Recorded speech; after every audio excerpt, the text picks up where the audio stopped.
In the build-up to the Mayweather fight, which was just a massive sporting event in Britain, of any sport, how difficult was it to remain cool with Mayweather's mind games? Because I think people watching the press conferences were feeling frustrated for you.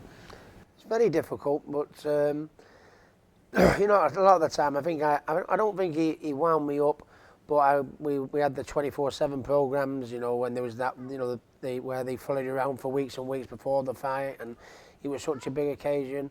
I think I got caught up. He didn't wind me up, but I got caught in the, you know, the whole, you know, circus, if you like, in the circus, in the sense of, you know, everything was about an interview, and he was like, you've got to say this, and he'll say something back to you in order to, you know, and I think he didn't wind me up, although it was very, you know, frustrating to deal with.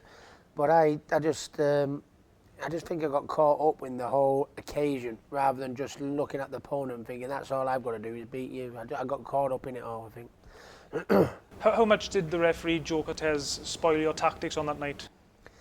I think he made it very, very difficult for me, to be honest with you.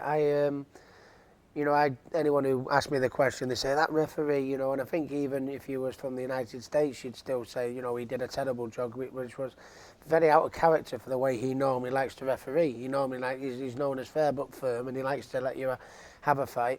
He refereed my fight against Castillo, and he just let us, you know, go for it toe-to-toe.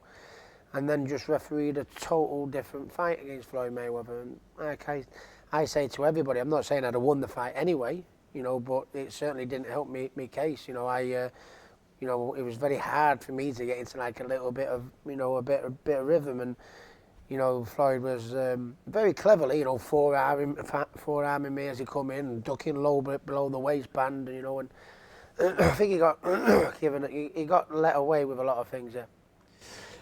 That fight, people remember the fight, of course, but also you had amazing support from people there from England, Wales, Scotland, Ireland. Over 30,000 fans went to watch one person box yourself. Why were you so popular? I don't know. I think it was probably, well, one, it was my exciting style. You know, I was a body puncher. I was very attacking and very aggressive. You know, and you know, even in the 11th round, probably in the 11th round, I was maybe 4 or 5 rounds down. You know, where other people against Floyd have probably jabbed and moved and kept out of the way in order to see the final bell.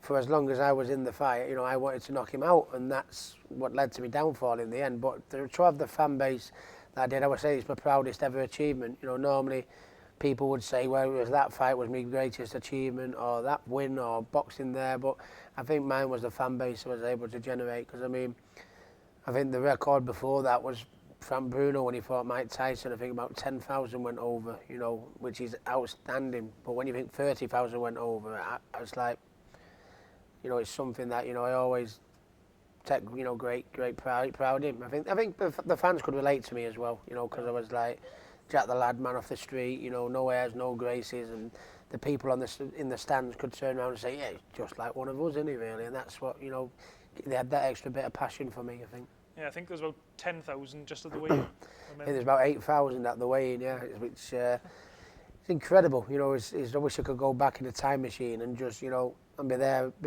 soak up the atmosphere of being in the crowd and being at the weigh-in and being on the plane flying over, because it makes me feel proud. We hear so many nice stories and people say, oh, that was the greatest trip in my life, the greatest sporting event, you know, I've ever been to.